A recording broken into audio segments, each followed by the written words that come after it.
In this episode, if you run your boiler the way you would with this heat pump, your boiler will cost you a fortune more. My wife's left me, everyone's gone, it's just me and the cats. The very simple answer is get somebody out to have a look at it and they will be able to tell you. we'll just rename this episode, it depends.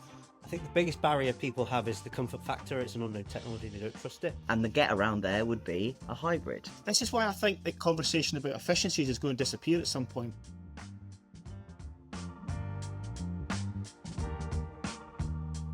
Hi and welcome back to another episode of Homeowners Q&A. I'm your host Mars, and today we're tackling one of the most common questions we hear from UK homeowners. How much does it really cost to run a heat pump compared to a boiler? We're joined by an expert panel to help shed light on this topic. We're joined by Max Waddingham from Good Energy, Rob Stevens, friend of the show, and Barry Sharp from Renewable Heat.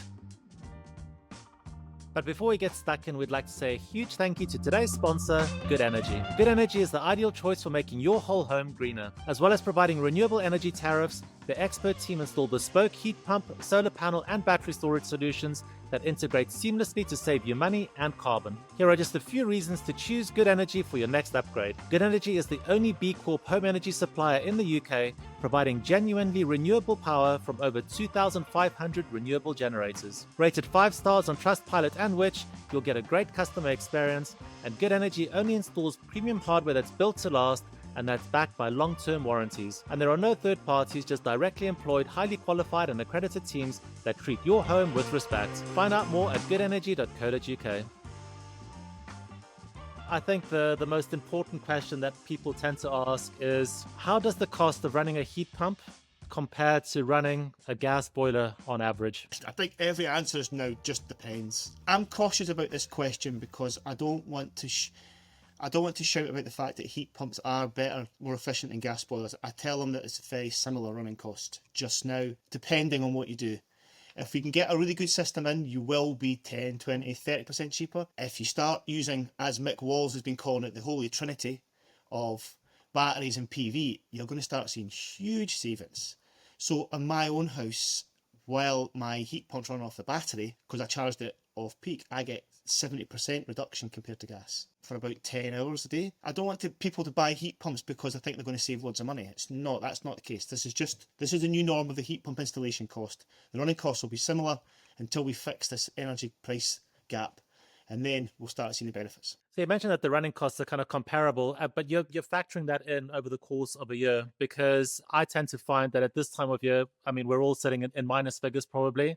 The running cost of heat pumps for the next kind of couple of days is going to be a lot more than running a gas boiler. So would it be a fair point to say that when you kind of iron that out over the course of a year, that's where the actual savings come into it? Yeah, we're talking annual run-ins, yeah, rather than week on week, yeah. So your gas boiler may be cheaper this week, but come next week when we get 10 degrees, it won't be. So Max, in terms of the key factors that influence heat pump running costs, what are the most important things that homeowners need to ensure that they are getting peak efficiency out of those systems? If you've got a badly installed system, I think you spoke about before, Mars, not having weather compensation set, things like that. You might have a peak temperature on your system going through the radiators of, let's say, 55 degrees. That's kind of the upper limit there. A day where it's not quite as cold as that, maybe 0 outside, you could be running comfortably at about 50. But if you haven't got that weather compensation curve set, your running costs could be slightly higher than they otherwise would be. It's also very important to hand over to the customer to use the system in a way that would get the most out of it. You know, we're talking running it throughout the day at a stable temperature. Where you see the most energy consumed from one of these units is startup. If it's cycling on and off, if it's kicking in every 20 minutes or something like that, it's going to start creeping up on your energy meter. And also, an adequately sized system, it's going to do less defrosts. And defrost, it's not putting heat into your property, but it's still running, it's still consuming energy. Best way I could describe it in a nutshell is, if you've got a good install, it will be as efficient as you could reasonably expect it to be this time of year. If you're cutting corners on the installation and the handover to the customer, there may be higher running costs than you otherwise could have. Cycling's key. You can have a good design system, but if it's cycling, that's it, it just crashes. We've had a system where a particular manufacturer's not good at modulating down, so it cycles at certain temperatures, and I've seen the COP you shoot before, and because it's cycling, because it can't deal with it's not got good algorithms on it, it drops to 2. So that's, when we're talking COPs to the customers, we're talking costing twice as much to run as it should do. Let me just segue into a question from an actual homeowner. It's quite a long question, so just bear with us and pay attention. So basically, they say that they've got a 10 kilowatt Valent aerotherm with a mixed setup. So they've got underfloor heating downstairs and radiators upstairs. The underfloor heating runs efficiently on low temperatures, 29 to 33 degrees centigrade, keeping the downstairs comfortable with minimal energy consumption, 1.2 kilowatt hours roughly. However, when they raise the flow temperature to 35 to 40 degrees centigrade to better heat the radiators upstairs, the electricity consumption jumps to 3.2 to 4 kilowatt hours. Is this level of energy usage typical for a 10 kilowatt heat pump in the setup? Or could it indicate a configuration or installation issue? I think the first thing to note there is that the homeowner's obviously got a mixed emitter setup, which depending on it's difficult to tell really without kind of seeing the system. If they've gone for an approach whereby there's a single circulation pump that is trying to run both of those emitter types, so run the underfloor and the radiators at the same time, and also depending on how the emitters and the underfloor has been designed, so what temperature it's been designed to, the spacing of the underfloor, things like the loop lengths, number of actuators, number of thermostats. There's so many different factors that can affect that. So I would say it sounds like and also whether or not they've got a buffer tank as well, because they may or may not have fitted a buffer tank. There may be no hydraulic separation. Depending on the number of thermostats and whether or not they've got a single thermostat that's trying to run both of those areas, that could be causing a level of inefficiency. If the radiator sizing has not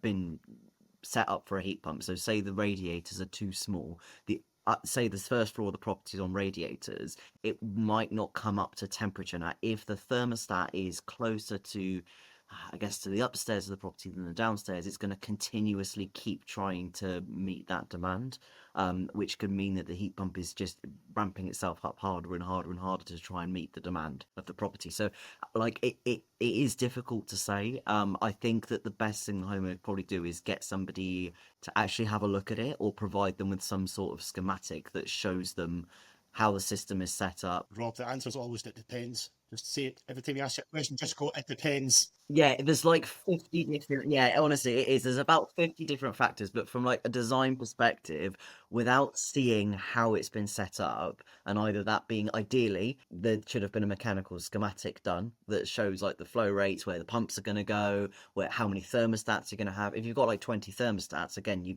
Could be a hydraulic balancing as well, putting upstairs and downstairs. I've seen it at my own house where it used to zoom round underfloor heating and not the radiators because it was easier. Exactly, yeah, that's another really good point, Barry, as well, actually. Yeah, is the way that the system has been balanced and set up, the way it's been commissioned. There's so many factors, but the very simple answer is get somebody out to have a look at it, and they will be able to tell you. But it is bonkers to me that they're literally, let's say, trying to increase their temperature by not an awful lot, by 6, 7, 8, 9, 10 degrees, and it's trebling their consumption. I mean, so this definitely does indicate some sort of configuration issue.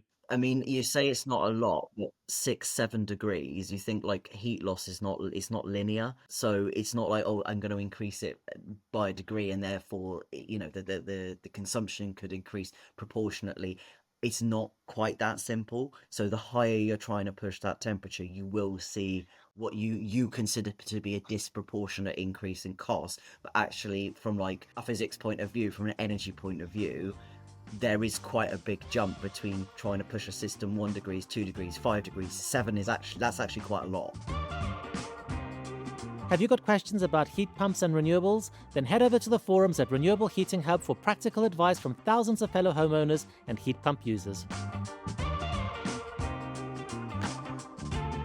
This is something that we covered extensively in an episode we actually covered today, but it's something that I think that we have to keep harping on about, because when I go to our forums, we're constantly seeing more and more people that are coming on to our forum saying our heat pump running costs are very, very expensive.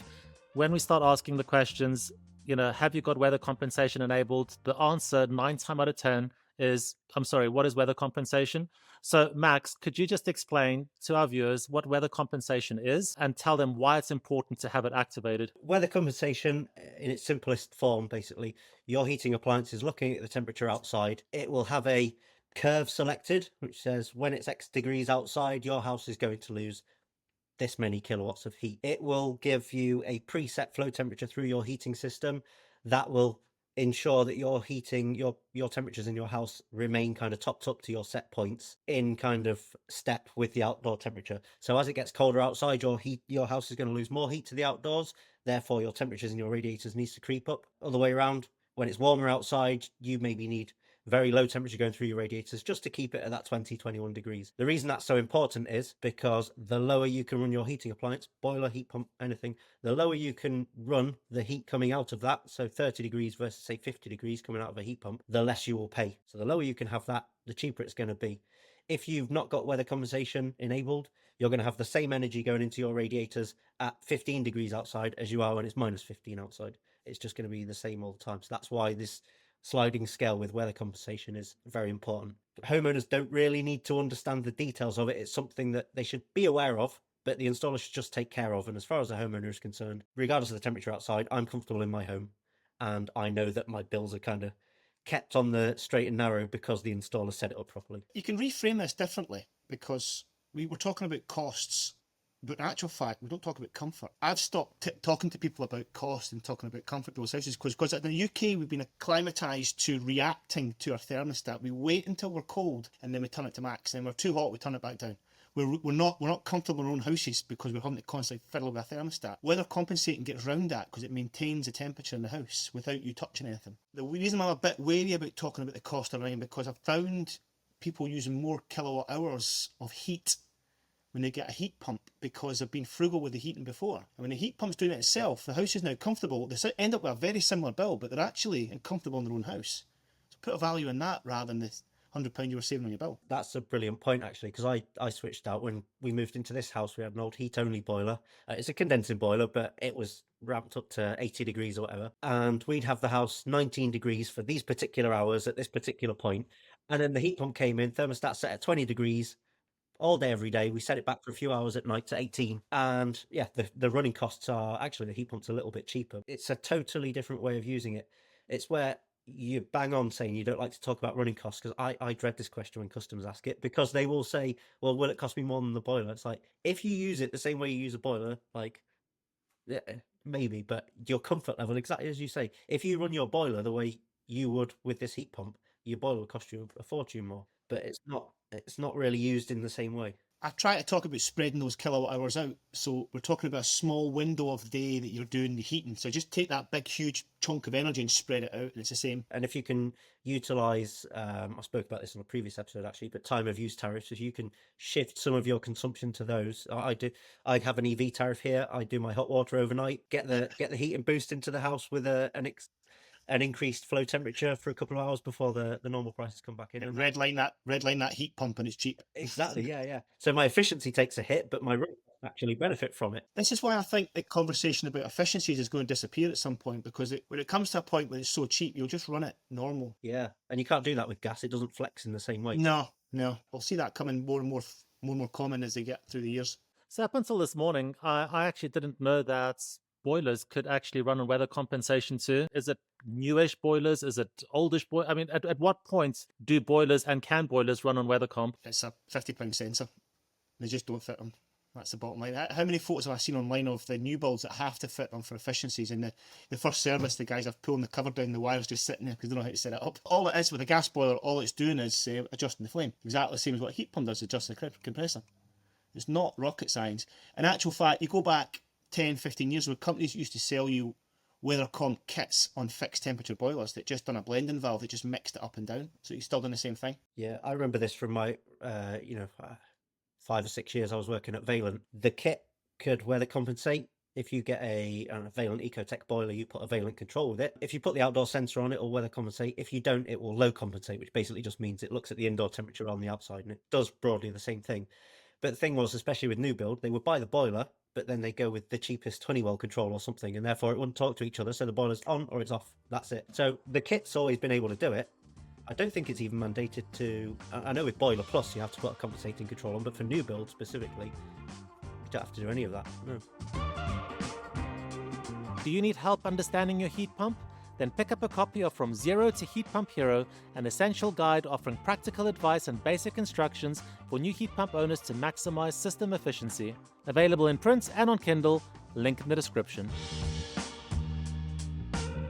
this isn't a very popular stance, and people don't typically like it when I say this, but I still think that there is a case to be made for hybrids. So those people that are sitting and thinking, well, I don't want to get rid of my boiler. It's my little safety blanket. I know that it's going to keep me warm if the temperatures tumble outside. I personally think that having a heat pump put in to run alongside that gas boiler serves the best of two worlds, because when the temperatures drop outside to -2, -3, you mentioned comfort, Barry, on a heat pump, those comfort levels might drop because that heat pump might be undersized or whatever it is. That gas boiler, and we're only talking about a couple of days, worst case, a couple of weeks out of the course of a year where that boiler would actually run. We're a prime example of that. So, Max, do you think that there is a case to be made for more hybrid systems for those properties that are kind of borderline? Yeah, I think there's always a place for hybrids where you've got a house that could be heated by a heat pump. You know, a heat pump can heat pretty much anything a boiler can. It's just how much are you willing to pay to get that heat into the property. There's solutions there where you can bolt two appliances together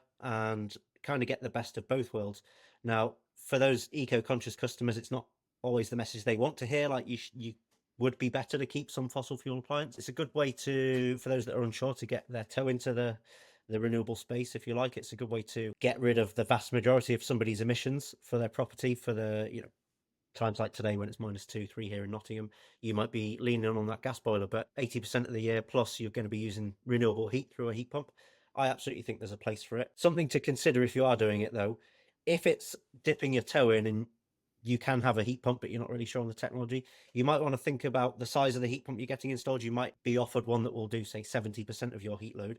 If after a year you get on with it, actually, I'm happy to get rid of the boiler, you couldn't necessarily do that then because your heat pump's not big enough for the property. So again, it's on the ethics of the company selling these things to make sure the homeowner's making a fully informed choice. And yes, I'm getting a hybrid. The heat pump won't cover the whole heat load of my house, and I'm aware, and I'm making that decision anyway. So yes, there's a place, but I think it's crucial that people are making an informed choice, and it's not just, here's a way we can just sell you a heat pump and get it in your house and see you later. We need to stop telling customers what to do in their own house. It's their house, it's their journey. I think we should be guiding them on a journey. If they're not ready to rip the house out, don't do it.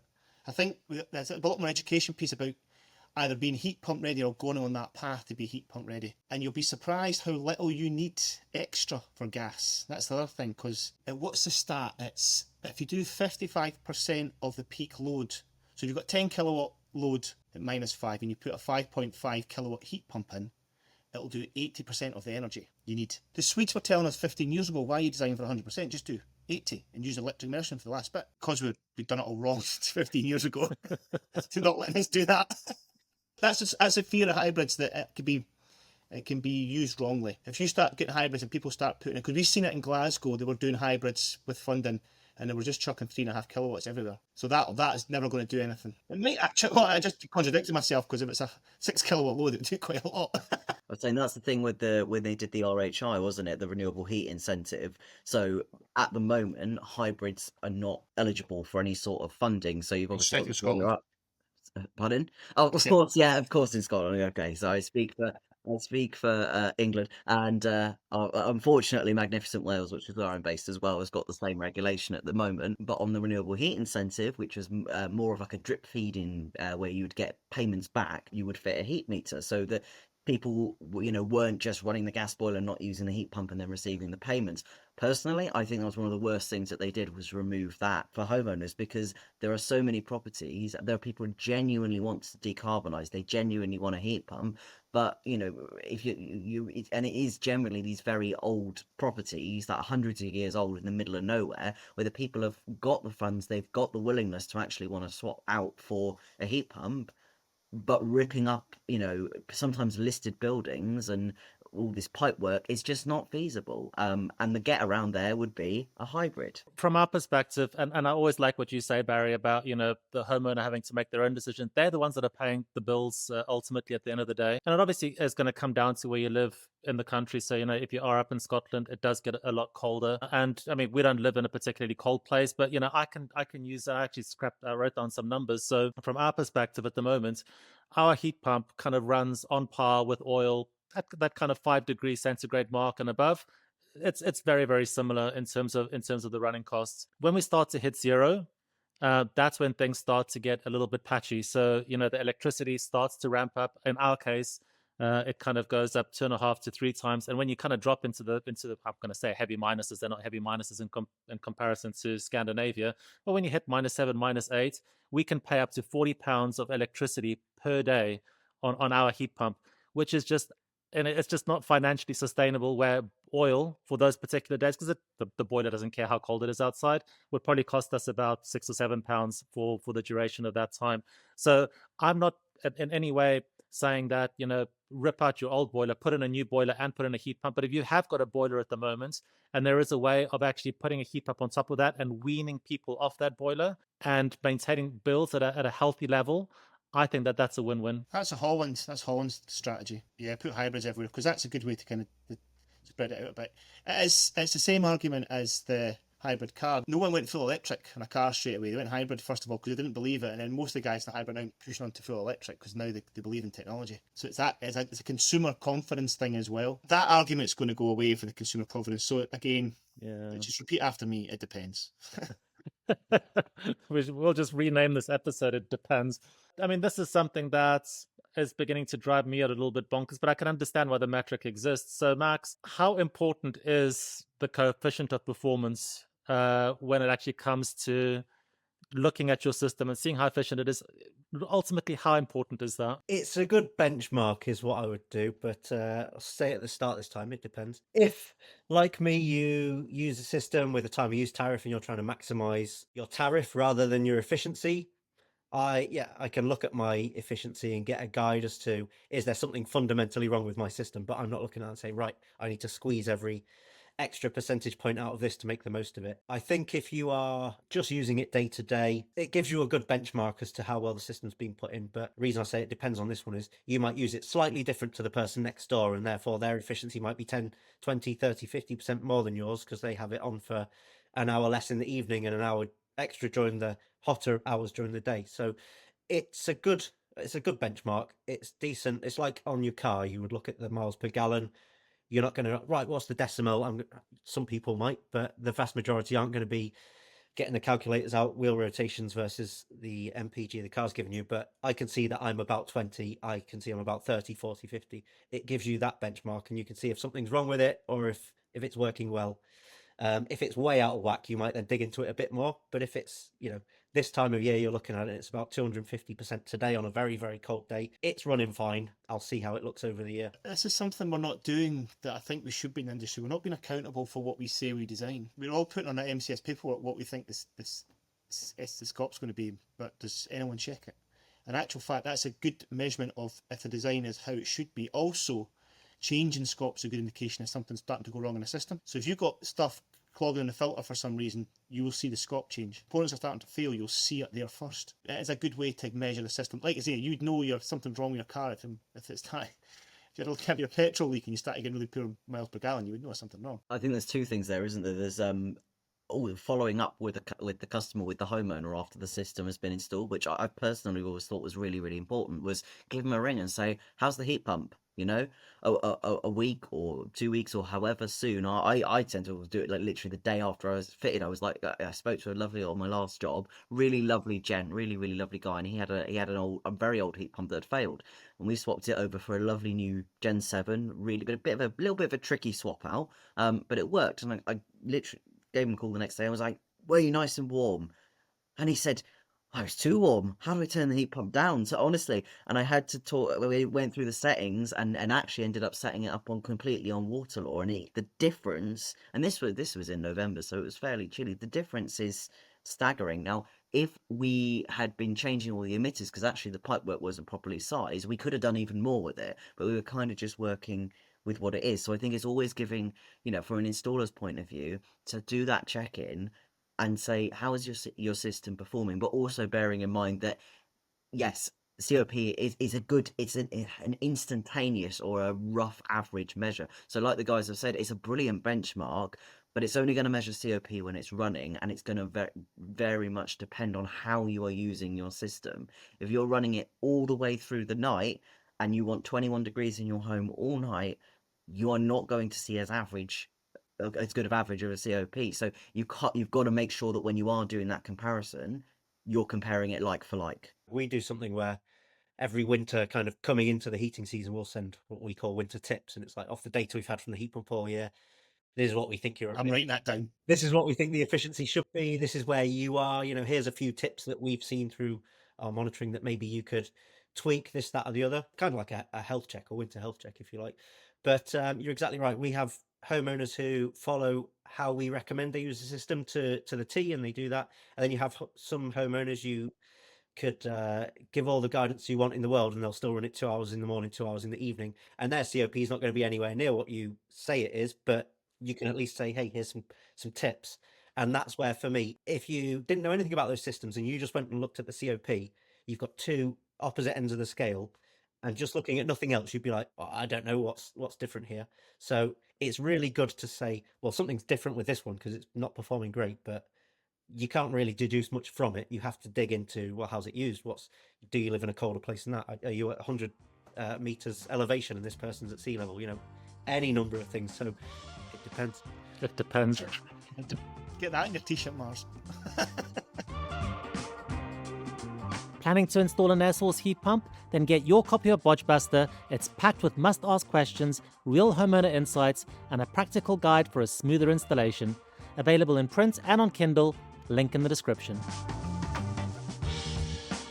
So Barry, you've got your own personal system on heat pump monitor running. I think the last I checked, it was on a 5 SCOP. Just to wind up demo, that's the only reason I've got it there. Yeah, exactly. So what exactly is it that you did to your system to get it running so well, or you're just absolutely freezing in your house all the time just to get those numbers as high up as possible? My wife's left me, everyone's gone, it's just me and the cats. I bought a house 2 or 3 years ago. I got dead excited because it had a nice kitchen and a ground source heat pump in it. In the first winter, I went into the heat pump and said, who set this up? Click, click, click, set it up properly, turned my back on it, didn't look at it, got a bill for £800 for the month. And I was like, oh, right, something's wrong here.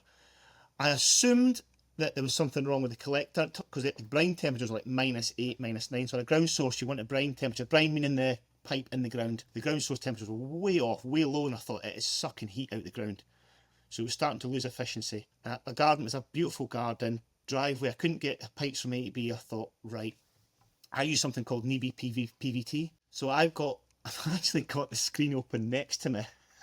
I'm monitoring it now. Because on a day like this, I can switch between the ground collector and the panels on the roof. So the PVT is basically, rather than the pipes going in the ground, the pipes go behind solar panels. Because they're black, they get solar radiation, they get heat. On a day like this, the air temperature, the ground temperature, the air temperature was -2. My panel was sitting at 5 degrees, which is warmer than my ground was. My ground collector was sitting this morning at, coming out at -4.5 because it was too low. So I can switch between them, and because I can do that, I've got two sources. I don't deplete the ground, and I can switch between. So I squeezed loads of efficiency out of it. So mine sits at a typical 5. I've seen that heat pump run at 8 and 9 COP if the sun's out. Yeah, it's very unique, very bespoke. I don't know if it was difficult to do, and it was just bragging rights pet project. And like I say, just to wind Damo up. He's actually ahead of me now in the chat. Oh, is he? Yeah, I've been playing about with settings, mucking about with stuff. That's my excuse. So Max, another question that we get asked quite a lot is the difference in lifespan between a boiler and an air source heat pump. What is the expected kind of lifespan of an air source heat pump? On paper, you're looking 15, 20 years. I'm going to avoid using the 2 words this time. Depending how it's used, we talked about cycling. It's all about wear and tear on the component. The more times you start and stop something, anything, the quicker it will break. So if it's a well set up, well tuned system and it's being used to run constantly at a nice even temperature, it'll last you 15, 20 years quite comfortably. It's not burning something. A gas boiler, it physically burns something. You're changing parts on those after 5, 6 years in. There's always a little component that might need changing here or there. Could be a PCB, which could affect a heat pump. That's a similar thing. But combustion components, pressure relief valves, all that sort of thing, your boiler's going to start creaking at maybe years 7 to 10, at which point, much beyond that, it's going to become difficult for a repair to be economical at that stage. So that's where I think the heat pump is able to outcompete in terms of how long it can last you, because there's less wear and tear on the components if it's installed well and there's nothing being burnt in it. It's just moving energy from one place to another rather than having to burn something to make that energy in the box and then send it on its way. Because of the nature of how they work, moving heat from the air into your radiators, it should, in theory, last you a decent chunk longer than your gas boiler would. I've been installing for 20 years. We're seeing 15. And the general motivation is it's starting to lose efficiency in a new model. Ground source, I'm seeing 20 plus, because you're bringing all that technology inside and it's not exposed to the elements. And because it runs more consistently, it doesn't have to work hard and doesn't have to go up and down as much because the source temperatures is consistent and it doesn't work as hard. So, Rob, we're beginning to see a lot more high temperature heat pumps hitting the market. Is that a good thing or a bad thing? It depends. I'm not gonna say it, no. The higher the flow temperature you ask a heat pump to produce, the lower the efficiency. There are many heat pumps available, including some of the major brands, that are capable of doing high temperature heating at the moment. Whether or not that is a sensible way to use them, the worry I think that at least that I have is that if these are widely available and they are marketed as such, people may end up having them fitted and then be shocked at the running costs because of the amount of electricity that's being required to then heat the water out, well, the fluid inside the heat pump to then push it around the house. I've always been a big fan of hybrids, right? I think that, like, if we all talk about it, hybrids are, in my opinion, they're a better rounded solution than just sticking a high temperature unit in. Because a hybrid, if it's designed well, a good bivalent hybrid should be able to do 80% plus of your year-round heating needs. But I think really, rather than it being a push towards fitting more and more high temperature heat pumps, there needs to be an acceptance of hybrids, a good attitude in industry and also through like government policy towards hybrids, and equally more accessible ways for homeowners to make their actual heating circuit, so their radiators and their underfloor heating, be compatible and less intrusive to, if required, fit a new heating circuit. The reason the high temperature heat pumps were about as well is for hot water, because you want to get around Legionella. We want to run these temperatures at 65 degree flow to get around Legionella. And it's more efficient than an immersion heater. Yeah. I'm pretty sure they're around about the 3 mark where it's 65. They're not far off it, because the minimum's got to be 2.5 or 2.8, I think. 2.8, I think, is. Yeah, which is not, you shouldn't have any system at that level, but if you're doing short cycles of hot water, that's not so bad. A high temp heat pump installed at high temp, it's kind of a product of last resort for me, in that the customer really wants to decarbonize. Running cost isn't an issue. They might otherwise have electric storage rads or something. Fine. That's an application, microbo in a listed building, and that's, okay, it's a product of last resort. But the other way I would view it is, maybe you do have someone who's a bit on the fence about low temperature heating, or they can't afford it all in one whack, so they want the heat pump at 65, and then over the next 2 or 3 years they're going to install more radiators, and then we can work with that customer over time to bring that flow temperature down. So it'll start off bad, and then over the next 3 or 4 years we'll be able to bring that 65 down to a 55 next year, and then a 45. It's not all bad if we're not assuming it's just going and it's going to stay like that forever. I've said this, we shouldn't be eating an elephant in one sitting. How do you eat an elephant? One bite at a time. So maybe this elephant that is decarbonising your home, maybe that elephant is, you start with the tail by putting a high temperature heat pump in, and then, because I done a presentation at the Fringe a couple of years ago saying, stage this. Think about your house in the next 10 years. If you're putting a kitchen in, change the radiator then, make sure it's low temperature. If you're decorating, when you've got the radiator off the wall, just put a bigger one in. And just start staging this installation. And things like if you're rewiring, just make sure you've got points outside for a heat pump in the future. This will all make your journey a lot easier. And that's the same as what you're saying, Max, that if you're thinking about I'm putting an extension in 2 years' time, but my boiler's knackered, well, just put a high temperature in one. Run it slightly inefficient for a year or two. Then we'll worry about the upgrade. There's an argument for that. So we've got a variety of different people that watch this podcast. So we've got the people that have already transitioned to heat pumps. They're trying to figure out how to do things. But there's also a big proportion of people that are sitting and they just need that little bit of a push. So they have got their boiler. They're trying to figure out, do I, don't I do it? Max, what advice would you give them to try and figure out as to whether their home and their journey should actually consider putting in a heat pump and stepping away from that boiler? I think the biggest barrier people have is the comfort factor. It's an unknown technology. They don't trust it. They hear about the low temperatures being put out. This time of year, perfect. If you've got the option, go to your boiler and turn it down to 55 and below. You're in low temperature heat pump territory there. See how it feels. Get on with it. And if it's all right, then you can quite comfortably say your system as it is today could fairly well accommodate a heat pump. If it's a bit chilly, you might need to put a few radiators on. I think there's a growing body of evidence that they do work. There's plenty out there. Just do your homework on the installer is what I would say, and make sure you're getting a reputable reviewed installer. Or insist on decent monitoring as well, so you can check it yourself. Hold your installer accountable. Not too accountable, because we're all busy. Have you got questions about heat pumps and renewables? Then head over to the forums at Renewable Heating Hub for practical advice from thousands of fellow homeowners and heat pump users. So that's a wrap. Thank you for tuning into this episode, and a big thank you to our fantastic guests, Max, Rob, and Barry, for sharing their expertise and insights. And a huge thank you to today's sponsor, Good Energy. From solar panels and batteries to heat pumps and renewable energy tariffs, Good Energy takes care of everything you need to make your home greener. Head over to goodenergy.co.uk to find out more. And don't forget to like, share, and subscribe to stay updated with all our upcoming episodes. Until next time, stay warm, stay green, stay tuned. Goodbye.